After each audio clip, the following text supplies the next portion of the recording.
Hi guys, as I was ending office hours today, I realized that I never hit record, but I wanted to make sure that you had a chance to go through some of these questions with me because they can be kind of tough, especially if we start to lose our patience on them. The math on them is not that hard. You guys are very, very capable of it, but sometimes all the steps can get out of hand. So I want to show you how I do them. You're welcome to do them other ways if they work for you, but this is what I prefer to do myself. So on this first one, what I'm going to do is I'm going to look at the different shapes that make up my figure. So this is a triangular prism, and a triangular prism is made up of two triangles and three different rectangles. There's going to be one rectangle that matches up with the back side of the shape. I'm going to trace it in green. And it looks like that one is 5 feet long and 3 feet tall. There's also a rectangle on the base of my shape or on the bottom that's 11 feet long again and 4 feet wide here. Oh wow, I labeled something wrong. That last green one wasn't 5 feet, it's 11 feet. I'm sorry. I was looking at a different dimension. So on this one, this long length on the green one that I just highlighted again, this 5 actually goes with this length right here. This long green length is going to match up with the other side where it's going to be 11. So I need to fix that. So 3 feet by 11 feet, totally normal. And then the blue one we were just looking at is going to be 4 feet by 11 feet. So when you're looking at a triangular prism like this, all three of the rectangles are going to have the same width. They're all stacked together to make a three-dimensional figure. So each side of the rectangles, they're going to be different lengths, but they're all going to be the same height to make two parallel triangles sitting on themselves.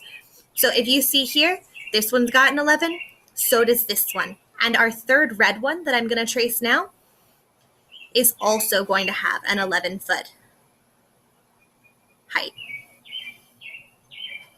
But its base is going to be 5 feet, that 5 that I thought was the height of the other one earlier. So when we find area of rectangles, we just multiply them. 3 by 11, we'll just multiply and get 33 feet squared.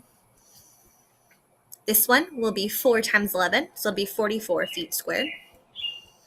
And this one on the bottom, the camera is kind of covering it, but it's going to be 55 feet squared.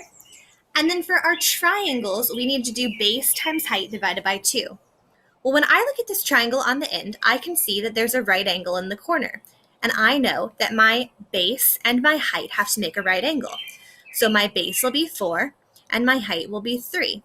So when I find the area, I'll do 4 times 3 divided by 2, which is just 6. But I need 2 of them because I need the one in the front and I need the one from the back. So to find my surface area, I'm just going to find the area of each of the shapes and add them all up. 44 and 55 is going to give me 99.